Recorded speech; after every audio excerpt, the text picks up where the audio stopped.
Եկեղեցու իբր բարենորոգման պլան է մշակել Փաշինյանը, արդյոք ինքն է այն մարդը, որը դրանով զբաղվելու իրավունք ունի, էլ չեմ ասում կաթողիկոս հանելու եւ նույն նշանակելու մասին։ Չունի, նման բան չունի։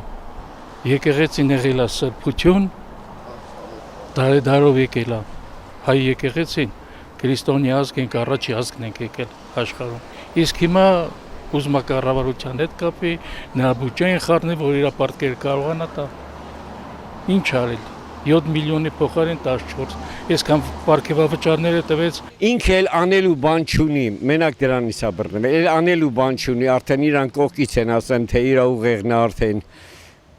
չգիտեմ, դա ինքը այդքան ոչ մեկ էլ այդ իրավունքը չունի, հաթողը բաներ կա, թողապացուցի անի,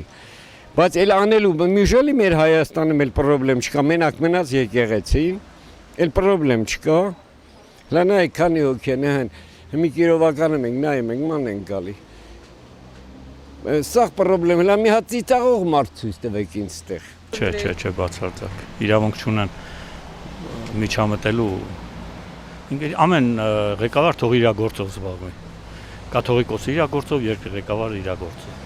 Ազգի ամենանվիրյալ մարդը եղել են